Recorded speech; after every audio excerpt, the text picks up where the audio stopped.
அன்பு உள்ளங்களே, இதுக்கு முன்னால் 4.4 வரிசையில் கோலம் போட்டோம். இன்றைக்கி 5.5 வரிசையில் இப்போ ஒரு கோலம் போடும். 5.5 வரிசையில் ஒரு கோலம் போட்டு பார்ப்போம். 2 3 4 5 இன்னும் 2 4 5 1 2 3 4 5 1 2 3 4 5. இந்த கோலத்தை சும்மா சின்ன பிள்ளைகளுக்கு பெரிய ஆளுக்கு சொல்லி கொடுங்க. இந்த 2வது புள்ளியில் எடுக்கணும். இந்த 2வது புள்ளியிலேருந்து கோடு ஆரம்பித்து அடுத்து இந்த 3வது வரிசையில் 2வது புள்ளி அதுலேருந்து அப்படியே கொண்டு போய் அந்த புள்ளி கொண்டு போகணும். போட்டாலே தன்னை போல் வரும். இப்படி கொண்டு போகணும். இப்படி கொண்டு போய் மேலேருந்து 2வது புள்ளியை இப்படி சுற்றிடணும். இப்படி சுற்றிட்டாக்க அதுக்கப்புறம் அதே மாதிரி இந்த புள்ளியில் இங்கிட்டிருந்து 2வது புள்ளி எடுத்தோம்னா இப்படி சுற்றி இப்படி கொண்டு வந்து இப்படியே கொண்டு வந்து இப்படியே கொண்டு வந்து இதை சுற்றிடணும். அதே மாதிரி இங்கேருந்து 2வது புள்ளி அங்கிட்டிருந்து 2வது புள்ளி அந்த கொண்டு வந்து இப்படி கொண்டு வந்து இப்படி சுற்றணும். அதே மாதிரி இது ஈஸியாக வரும். இப்படி போட்டு இப்படி போட்டு இப்படி கொண்டு வந்து இப்படி கொண்டு வந்துடணும். மிச்சம் இருக்க புள்ளிகளையெல்லாம் இந்த இப்படியே சுற்றி சுற்றி வளைச்சி வளைச்சி வளைச்சி வளைச்சி இணைச்சிடணும். இது பழகிற பிள்ளைகளுக்கு கோலம் பழகிற பிள்ளைகளுக்கு ரொம்ப ஈஸியாக இருக்கும். 5.5 வருஷம் இது பெரியவங்க போட்டு இது மாதிரி போடுன்னு சொல்லி போட்டு காட்டுங்க. குழந்தைகளுக்கு கோலம் போடுறது மட்டும் பழக்கம்னு இல்லை, நல்ல பழக்கங்களாக பழக்குங்க. பெண் பிள்ளைகளுக்கு அச்சம், மடம், நாணம், பயிர்ப்புன்னா கூச்சம், இந்த உணர்வுகள் வேணுங்க. அப்போத்தான் பெண்கள் பெண்களாக இருக்க முடியும். அதற்காக இந்த கர்ப்பப்பையில் இருக்க குழந்தை பெறுங்கிற ஒரு அம்சத்தை கடவுள் பெண்ணுக்காக கொடுத்துருக்கிறான். அந்த பெண்மையை மதிக்கணும். அந்த பெண் ஒரு தாயாக இருக்கணுங்கும்போது அவள் தெய்வமாக இருக்கும்படியாக மதிக்கும்படியாக நடந்துக்கணும். பெண்ணை பெண்ணாக வளருங்கள். பெண் குழந்தைகளை செல்லமாக வளங்க வேண்டாம்னு சொல்லலை, செல்லம் வளர்க்கலாம். ஆனாக்க எப்படி அருமையாக வளர்க்கலாம், அருமையாக பார்த்துக்கலாம். ஆனாலும் அது செய்ய வேண்டிய வேலையை செய்ய வேண்டிய கடமைகளை அது செய்யணும். அதே மாதிரி கோலம் போடவும் பழக்குங்க. விளக்கேற்றும்போது கூட வச்சுக்கோங்க. விளக்கேற்றும்போது விளக்கு பூஜை பண்ணும்போது கூட வச்சுக்கோங்க. பக்தி இருந்தால் தானே ஒழுக்கம் வரும்.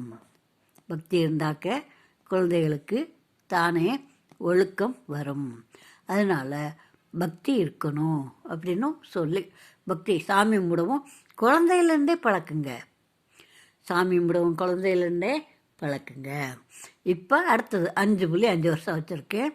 இதில் எப்படி போடணும்னு சொன்னால் இந்த நடுப்புள்ளி 3வது புள்ளியிலேருந்து எடுத்து அப்படியே கொண்டு போய் நடுவில் டைமண்ட் மாதிரியே கொண்டு போய் இப்படி சுழிச்சிடணும். சுழித்து அந்த 3வது புள்ளி கொண்டு வந்து இப்படி கொண்டு வந்து இதை சுழிக்கணும். அதே மாதிரி இந்த கட்டத்துலையும் இப்படி கொண்டு போய் இப்படி சுழிக்கணும். இதெல்லாம் சின்ன சின்ன கோலம், சின்ன பிள்ளைகளுக்காக போட்டு காமிக்கிற கோலம். அதே மாதிரி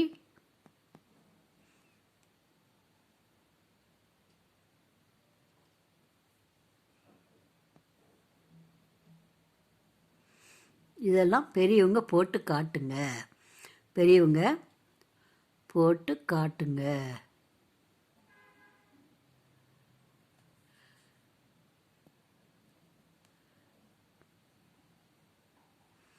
ஸ்லேட்டு வலிக்கிட்டு போகுது, அதனால் என்னால் சரியாக போட முடியல. நீங்கள் போட்டு காட்டுங்க. இது 5.5 வருஷ கோலம். இது ஒரு 5.5 வருஷ கோலம். அதுக்கப்புறமா ஒரு 5.5 வருஷ கோலம். இது கொஞ்சம் சிக்கல் தான், ஆனால் பெரிய பிள்ளைகள் போடலாம். பழகின பிறகு பெரிய பிள்ளைகள் இந்த கோலத்தை போட்டு பழகலாம். இது எப்படின்னு சொன்னால், இந்த மூளையிலேருந்து இழுக்கணும். இழுத்தா இங்கே வந்துடும். இங்கே வந்த பின்னாடி இப்படியே கொண்டு வந்து, இது கொஞ்சம் பிள்ளைகள் கரெக்டாக இருக்கிற பிள்ளைகள் உடனே படிச்சுக்கிறோம். இல்லை தெரியாத பிள்ளைகள் கொஞ்சம் கஷ்டப்படும். சரியா?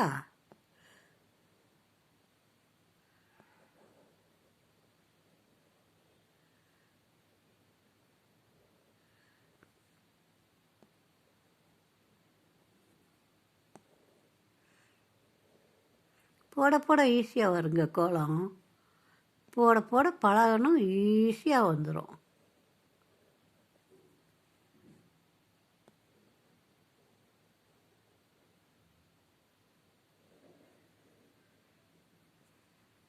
இது மாதிரி கொண்டு வந்து இங்கே வந்து போட்டு நடுவில் ஒரு வட்டம் போடணும்.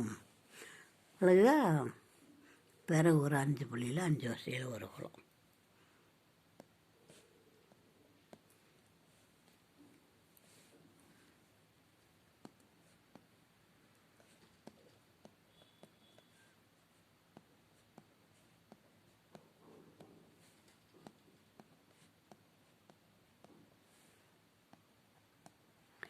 இப்போ 2 புள்ளி 3 புள்ளி 4 புள்ளி 5வது புள்ளி, இப்போ 5 புள்ளி கோலம் வந்திருக்கிறோம். அடுத்து 6 புள்ளி கோலமாக போடுவோம். இப்போ 5.5 கோலத்தில் இது ஈஸியாக போடுறதுன்னா, இந்த மூலையில் ஆரம்பித்து இப்படியே சுற்றிட்டு போக வேண்டியதான். இங்கே பாருங்கள், மூலையில் வரும்போது மட்டும் இப்படி வரும். இப்படியே சுற்றிக்கிட்டே போங்க கோலம்.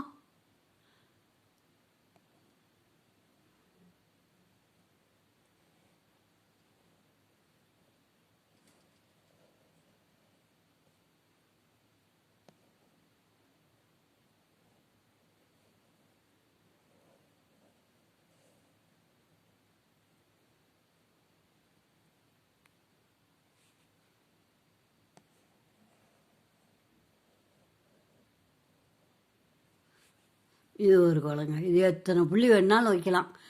நடுவில் ஆரம்பித்து இப்படி சுற்றி போடலாம். இல்லைன்னு சொன்னால் மூளையில் ஆரம்பித்து இப்படியே சுற்றி போட்டுட்டு போகலாம். இந்த மாதிரி கோலத்தை பழக்குங்க, குணங்களையும் பழக்குங்க.